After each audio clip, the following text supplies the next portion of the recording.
सी शक्ति इन्हें रक्षित कर रही है? अवश्य माता का ही है ये कंगन, अर्थात सुरक्षित हूँ मैं। मुझे क्षमा करना पुत्र, मैं वचनबद्ध हूँ।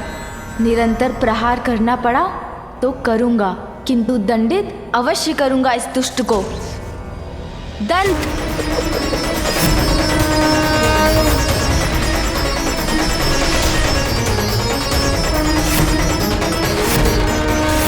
ऐसी युक्ति का प्रयोग किया है मैंने बालक, जिसके सामने तेरी हर शक्ति फीकी पड़ जाएगी।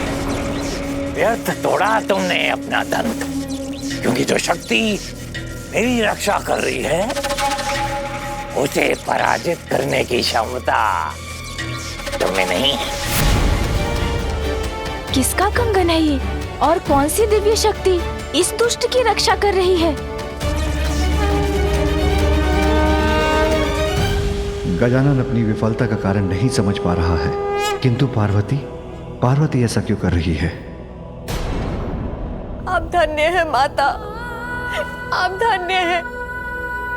मेरे सुहाग की रक्षा के लिए आप इतना बड़ा त्याग करने पर विवश हैं, किंतु ऐसा कर आज आपने दर्शा दिया कि आपके लिए भक्ति ही सर्वोपरि है। मैं कोटि कोटि नमन कर आपका धन्यवाद करती हूँ माँ, आपका धन्यवाद करती हूँ। भक्त भगवान से बड़ा होता है। स्वामी, मैं ये ज्ञात करना चाहती हूँ कि भगवान के लिए कौन बड़ा है, उनका परिवार या उनका भक्त? उमा, भक्त का स्थान सदैव भगवान से ऊंचा होता है। पार्वती, ये क्या? भक्त भगवान से बड़ा होता है, सत्य है, किंतु क्या भगवान द्वारा एक अधर्मी असुर की रक्षा करना, क्या ये उचित है? कुछ भी कर ले मूर्ख बालक, तुम मेरा स्पर्श भी नहीं कर पाओगे। कैसे भेदूं इस दिव्य सुरक्षा कवच को?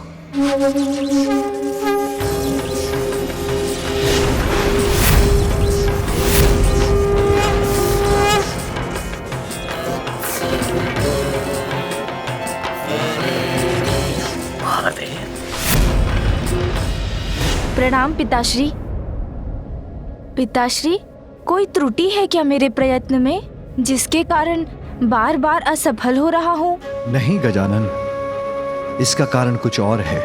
मैं समझा नहीं पिताश्री, आप किस कारण की बात कर रहे हैं? अनेकों पाप किए उन्होंने, किंतु वो मेरे स्वामी है माँ, मेरे स्वामी है। उनकी रक्षा करना मेरा धर्म है। आपकी भक्त होकर आपको इस प्रकार विवश करने के लिए मुझे क्षमा कीजिए माँ, मुझे क्षमा कीजिए। पतिव्रता होना तो स्त्री का गुण होता है, दोष नहीं सुवेनी। धन्य है तुम्हारे पतिव्रता का भाव, जिसके कारण तुमने अपने पति की सुरक्षा को ही सर्वोपरि रखा। उसका ही वरदान मांगा मुझसे। तुम्हारे इस भाव को तो मैं भी भली भांति समझती हूँ पुत्री। उमा,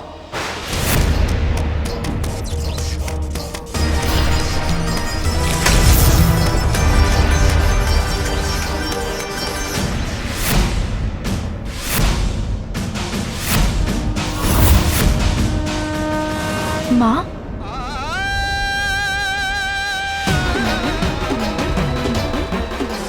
पुत्र प्रेम से विचलित होकर माता कहीं इस दंत को रोकना ना भूल जाएं।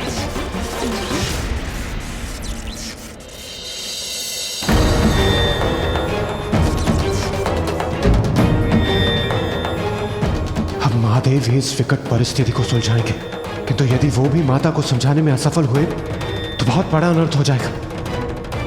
उमा, तुम ये क्या कर रही हो? मुझे भली भांति ज्ञात है कि मैं क्या कर रही हूँ, किंतु आप यहाँ क्या कर रहे हैं? ये क्या हुआ है माँ को? वो इतना रूखा व्यवहार क्यों कर रही है? उमा, तुम्हें ज्ञात है कि तुम किसकी रक्षा कर रही हो?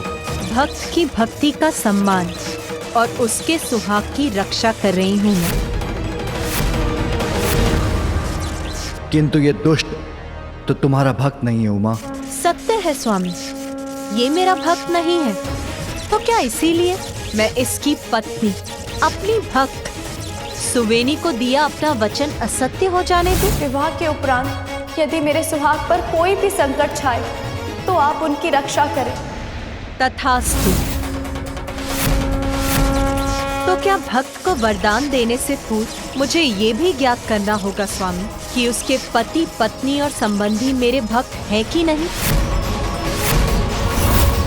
उमा, दीपक की ज्योति का धर्म है उजियारे का साथ देना, अंधियारे को मिटाना। इसी प्रकार हमारा धर्म है बुराई के अंधकार को इस जगत से दूर करना, अच्छाई का साथ देकर संसार में अच्छाई के प्रकाश को बढ़ावा देना। हमारा पुत्र भी वही कर रहा है और तुम उसके इस कार्य में बाधा डाल रही हो। भक्त की भक्ति सर्वोपरि है, बुराई और अच्छाई के भेद से परे है। यदि भक्त बुराई में लिप्त है तो उसे अपनी संतान के समान सुपथ पे लाना हमारा कर्तव्य है। क्यों स्वामी, क्या हमारे भक्त को सुधरने का एक अवसर भी प्राप्त नहीं होना चाहिए? अनेकों पाप करने के पश्चात भी अपने किए पर कोई गिलानी नहीं सधर्मी पापी को। इसे अभी नहीं रोका गया तो ये अपने उपद्रव से संपूर्ण जगत को संकट में डाल देगा। इसलिए इसको अवसर देना अधर्म है उमा। संसार की रक्षा के हमारे कर्तव्य के विरुद्ध है। हृदय पर आघात लेकर अपने कर्तव्य पर सदैव अडिग रही हूं मैं। इसीलिए कर्तव्य बोध करवाकर और अकारण अधर्म का दोष लगाकर आप मेरा अपमान मत कीजिए स्वामी। सर्वथा अनुचित है ये। पार्वती तो कुछ समझने के लिए तैयार ही नहीं है। इस दुष्ट पापी की रक्षा कर रही हूं मैं, क्योंकि भक्त तो भगवान से बड़ा होता है। उचित है ना स्वामी?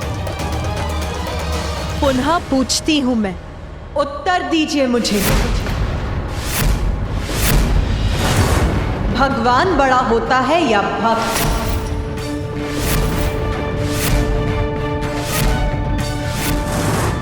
पूर्व में जब मैंने पूछा था तो स्मरण है ना प्रभु, आपने क्या उत्तर दिया था?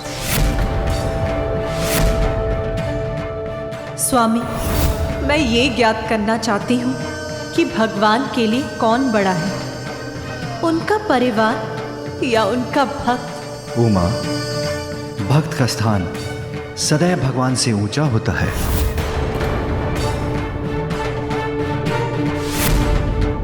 जगत जननी और जगत पिता के अनर्थकारी क्रोध के जागृत होने के पूर्व ही शांत करना अत्यंत आवश्यक है। जब तक माता पार्वती मेरी रक्षा कर रही हैं, महादेव भी मेरा कुछ नहीं बिगाड़ सकते। आज मैं अपने पुत्र के साथ सत्य और धर्म का साथ देने के लिए खड़ा हूं और आप हमारा, अपने परिवार का विरोध कर रही हैं। क्या यह बात आपको विचलित नहीं करती? विचलित तो मुझे ये कर रहा है स्वामी कि आप सदैव कहते रहते हैं कि परिवार और भक्त में कोई भेद नहीं। जगत पिता और जगत माता हैं हम। सभी हमारी संतानें हैं जिनका कल्याण दायित्व है हमारा। पुत्र कार्तिकेय को मुझसे दूर करते समय यही समझाया था ना आपने, किंतु आज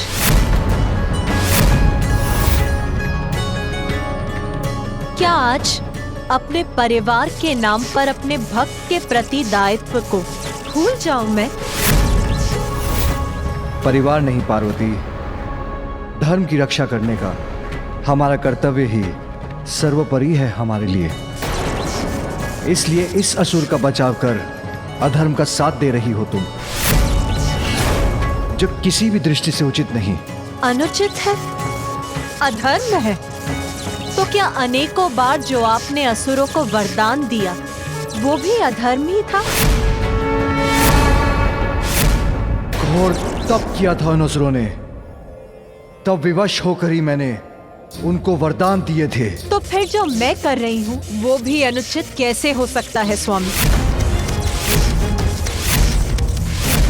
मेरी भक्त है सुवेनी।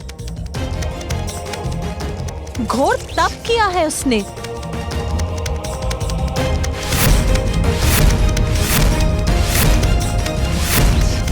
इसीलिए मैं भी विवश हूँ। ओह, तो इसलिए माँ इस असुर की रक्षा कर रही है। उमा, भिन्न परिस्थितियों की तुलना कर तुम बहुत बड़ी भूल कर रही हो।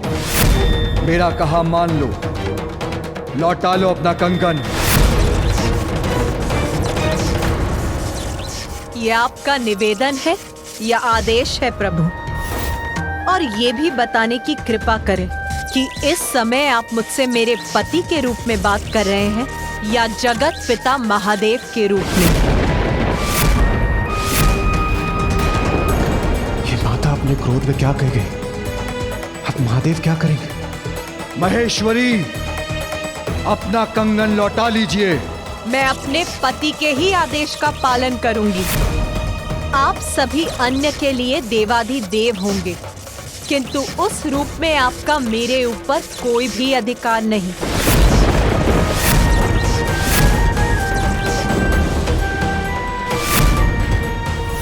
आपकी आज्ञा नहीं सुनूंगी मैं। आपकी आज्ञा नहीं सुनूंगी मैं। आपकी आज्ञा नहीं सुनूंगी मैं।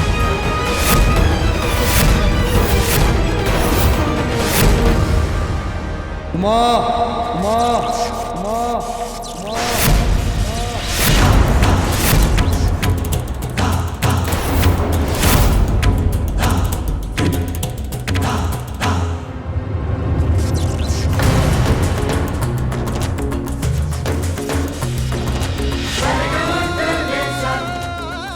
माँ तो पिताश्री की सभी बातें अस्वीकार कर रही है।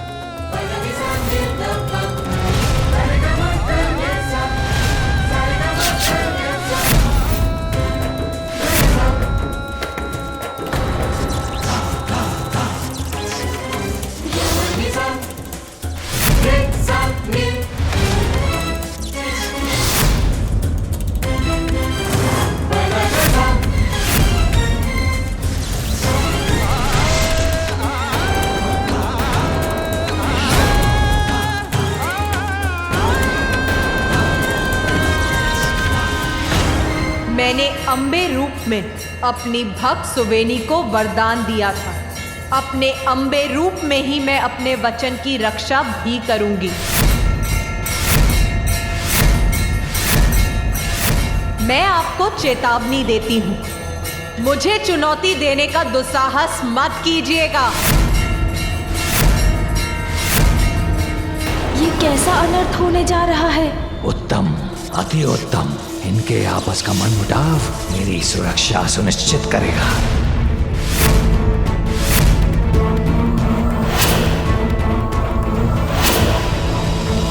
ये कैसी विडंबना है ब्रह्मदेव। एक और महादेव और बालक गजानन, तो दूसरी ओर देवी पार्वती अपने दुर्गा रूप में। स्थिति अनियंत्रित हो रही है। जगत पिता और जगत जननी का मतभेद है ये, और इन दोनों के टकराव के मध्य में है गजानन। स्थिति अनियंत्रित हो नहीं रही है श्री हरि, अनियंत्रित हो चुकी है। हमें शीघ्र वहां जाकर स्थिति को संभालने का प्रयत्न करना चाहिए। यदि इन दोनों का टकराव और बढ़ा तो विध्वंस होगा, उससे हम सभी नष्ट हो जाएंगे।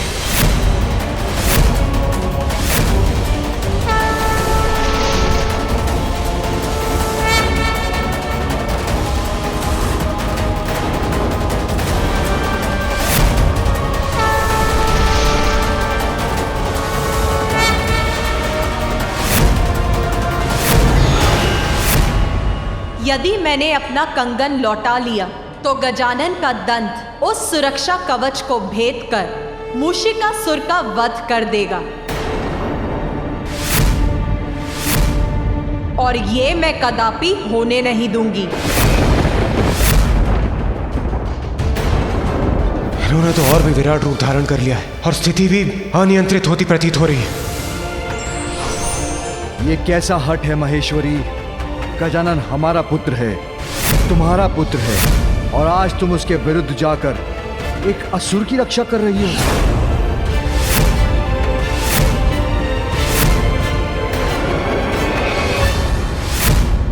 क्या धर्म, दायित्व, कर्तव्य बस आपके ही अधिकार क्षेत्र में है? आज मैं अपने भक्त के साथ खड़ी हो गई तो वो आपके लिए हट हो गया?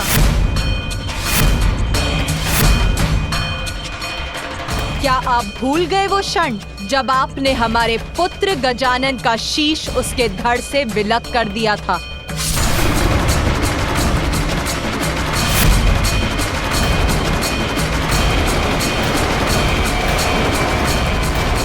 तब मैं भी कह सकती थी कि आप इतना हठ क्यों करते हैं महादेव।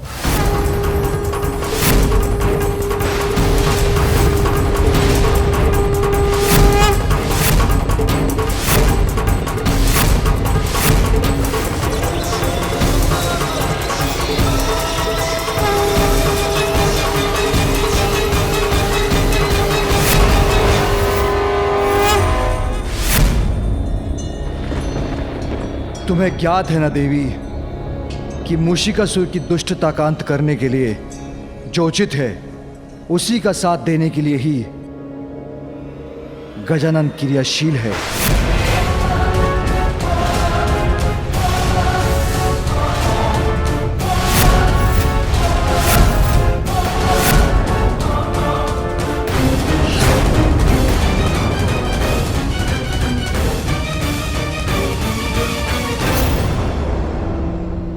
देवी पार्वती, शांत हो जाइए।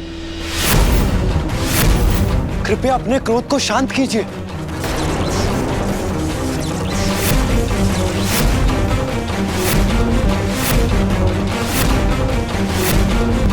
आपको ज्ञात था कि गजासुर एक भयानक पापी असुर है। अनेकों पाप किए थे उसने, किंतु उसने तप कर आपका आवाहन किया।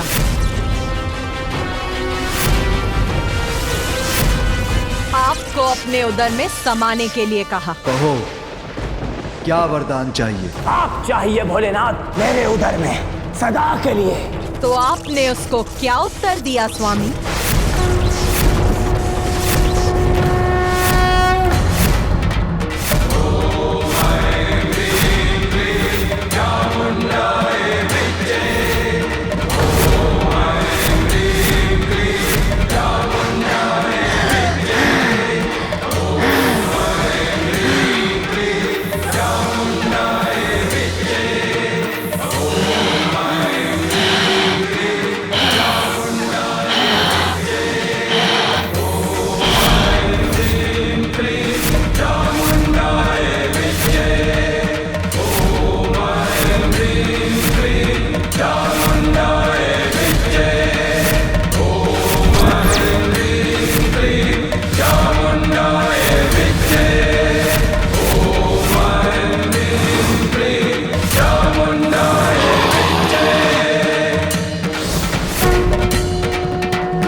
बताती हूं, तब कहा था आपने, तथास्तु तथास्तु।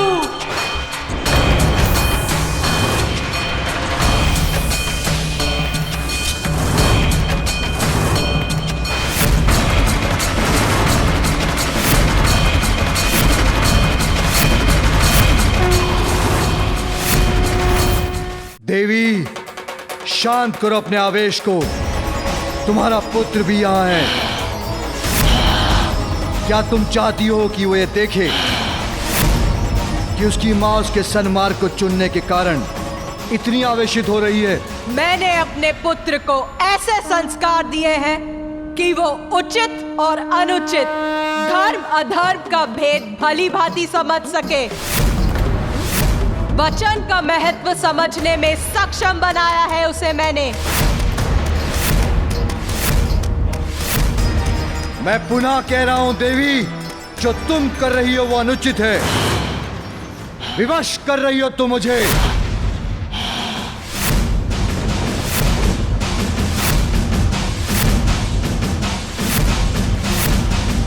तुम्हारे विरुद्ध अपने पुत्र की सहायता करने के लिए जो आपको उचित लगे वो आप कीजिए महादेव।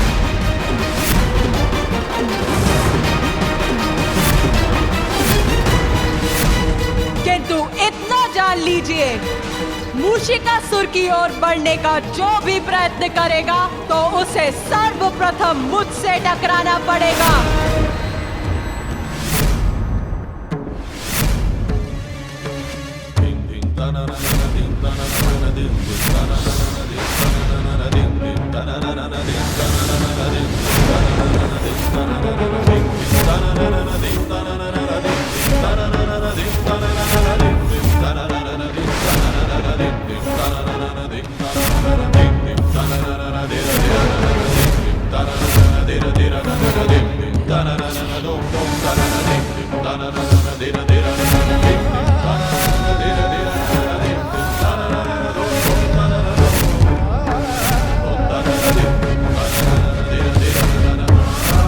माता ने कालिका और महादेव ने वीरभद्र का रूप धारण कर लिया।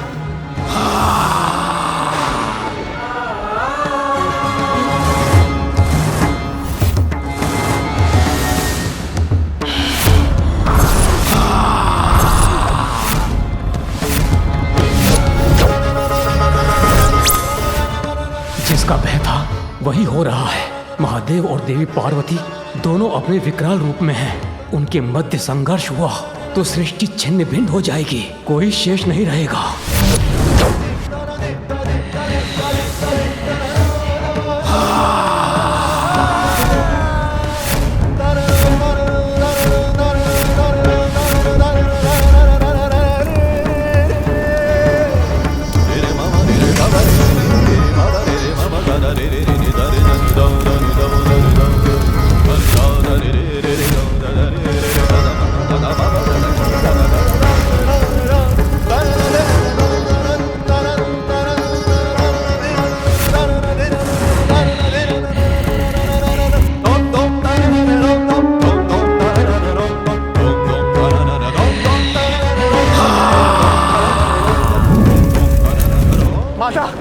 शांत हो जाइए माता। प्रभु शांत हो जाइए प्रभु।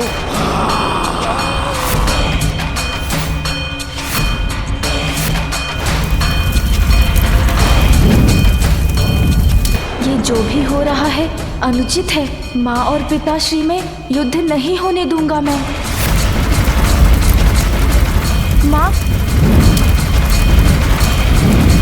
पिताश्री,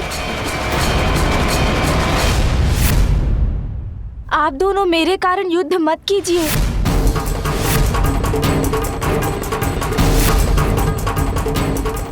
मत भूलिए, परिवार की कलह सदैव विनाशकारी होती है।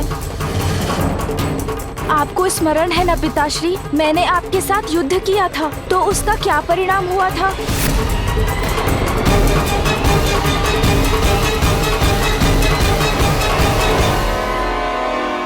एक समस्या है हमारे समक्ष, जिसका समाधान मिलकर बातचीत कर ढूंढना चाहिए हमें। आपसी टकराव का तो एक ही परिणाम है, परिवार का विनाश।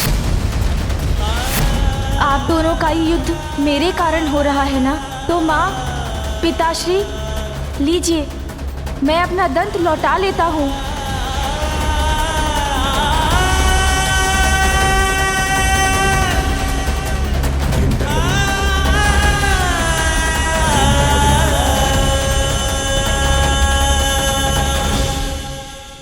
माँ, अब आप भी अपना कंगन लौटा लीजिए।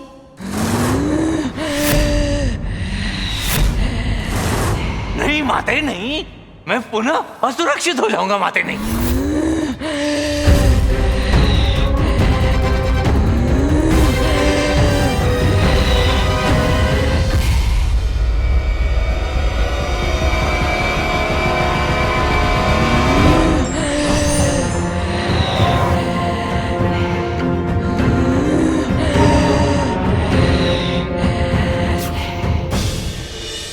पुनः सुरक्षित हो गया मैं। इसके पूर्व कि ये संपूर्ण परिवार एक साथ हो जाए, मुझे भाग लेना चाहिए।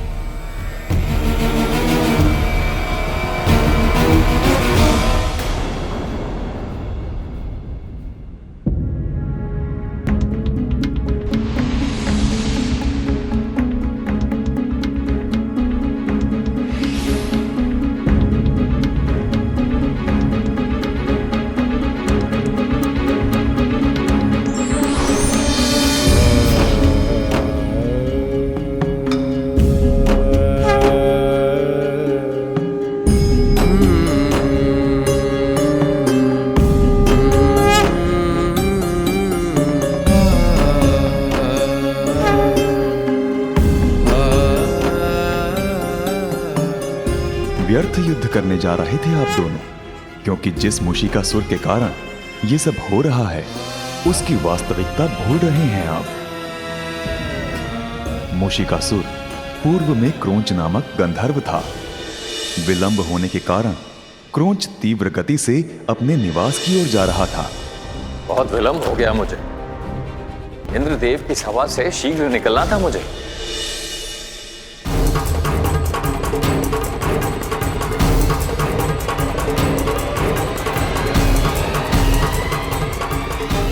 शीघ्रता में क्रोंच ऋषि वामदेव से टकरा गया, जिससे ऋषिवर की वर्षों की तपस्या।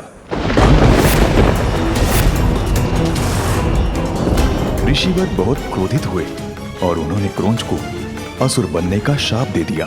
मैं तुम्हें श्राप देता हूं कि तुम असुर बन जाओगे।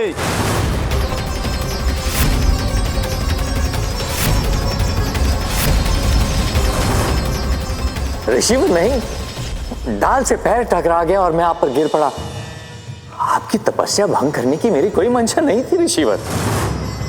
क्षमा ऋषिवर, क्षमा ऋषिवर, क्षमा। शांत होने पर ऋषिवर ने शाप को कम करते हुए कहा कि क्रोंच को उसके असुर रूप में भी एक अवसर मिलेगा। वो माता पार्वती का भक्त होगा और यदि उसने अपनी भक्ति से माता पार्वती को प्रसन्न कर लिया तो वो ऋषिवर के शाप से मुक्त हो जाएगा। ऋषिवर, ऋषिवर। असुर रूप में आने पर क्रोंच देवी पार्वती का परम भक्त बनकर सदा उनकी भक्ति में लीन रहने लगा।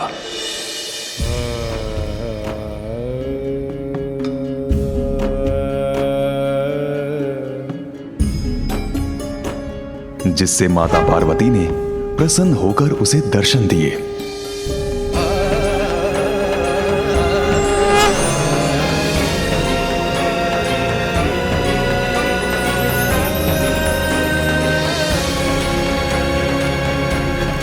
माता ने क्रोंच को बल, पराक्रम, सत्ता और बुद्धि का वरदान दिया।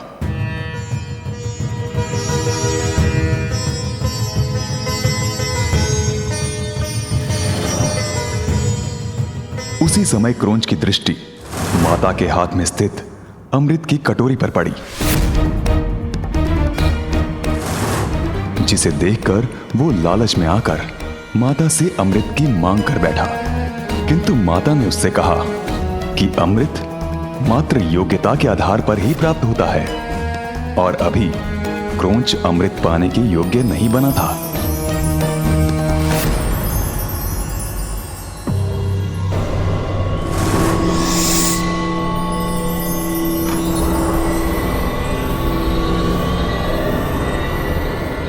लालच में आकर क्रोंच ने मूषक रूप धारण कर माता के हाथ की कटोरी का अमृत चोरी से चख लिया।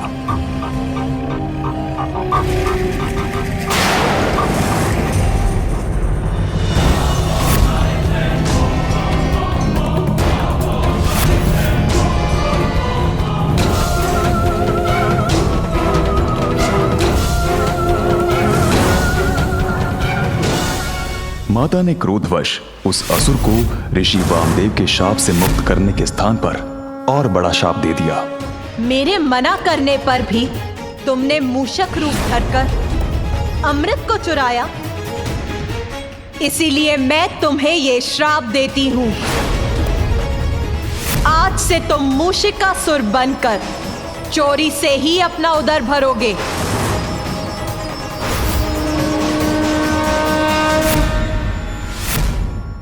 माते क्षमा, माते क्षमा, माते माते क्षमा, क्षमा कर दो माते, क्षमा कर, क्षमा माते, क्षमा। तुम मेरे बड़े भक्त हो और तुमने अमृत का भी पान किया, इसीलिए तुम्हारी मृत्यु नहीं होगी। समय आने पर मेरे पुत्र गजानन के हाथों तुम्हारा उद्धार होगा, तुम्हारा उद्धार होगा, तुम्हारा उद्धार होगा।